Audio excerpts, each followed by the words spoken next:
கட்சியிலிருந்து ஒதுங்கியிருப்பதாக கூறியிருக்கும் டிடிவி தினகரன் சசிகலாவுடனான ஆலோசனைக்கு பிறகே துணை பொதுச் செயலாளர் பதவியை ராஜினாமா செய்வது குறித்து முடிவெடுக்கப்படும் என்று திட்டவட்டமாக தெரிவித்திருக்கிறார். மேலும் கட்சி நடவடிக்கைகளில் இருந்து செவ்வாய்க்கிழமையே தாம் ஒதுங்கிவிட்டதாகவும் தன்னையும் தம் குடும்பத்தையும் ஒதுக்கியது குறித்து தாம் வருத்தப்படவில்லை எனவும் அவர் கூறினார். ஏதோ சிலர் அவங்களுக்குள்ள சில பயத்தால் ஏதோ நடந்துரும் அப்படின்னு எங்களை என்ன குறிப்பாக எங்கள் குடும்பத்தை ஒதுக்கணும்னு நேற்று முடிவு எடுத்ததெல்லாம் நான் கொஞ்சம் கூட வருத்தப்படல. ஏன்னா நம்ம ஒதுங்கி இருக்கிறதுனால சில பேருக்கு ஒரு நன்மை கிடைக்கிறதுனா பரவாயில்ல, அதனால் ஒன்றும் தப்பு இல்லை அப்படின்னு நினைக்கிறேன். அது அப்படின்னு உணர்கிற அளவுக்கு நான் முதிர்ச்சி உள்ள ஒரு மனிதன் தான். அவன் ஒதுங்குன்னு சொல்லிட்டு நான் நேற்று ஒதுக்கிட்டேனே.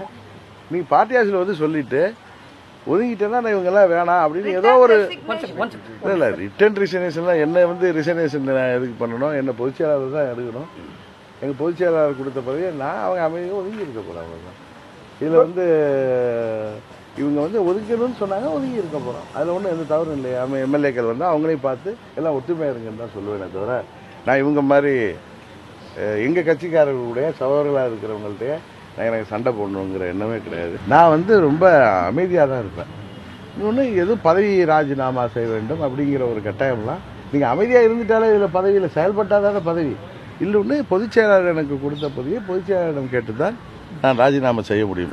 கட்சியையும் ஆட்சியையும் காப்பாற்ற வேண்டும் என்பதற்காக நாங்கள் இந்த முடிவை எடுத்தோம் என்று சொல்கிற நண்பர்கள் பயப்படாமல் இவர்கள் தைரியமாக ஆட்சியையும் கட்சியையும் வழிநடத்தி செல்ல வேண்டும் என்பதுதான் என்னுடைய ஒரே வேண்டுகோள்.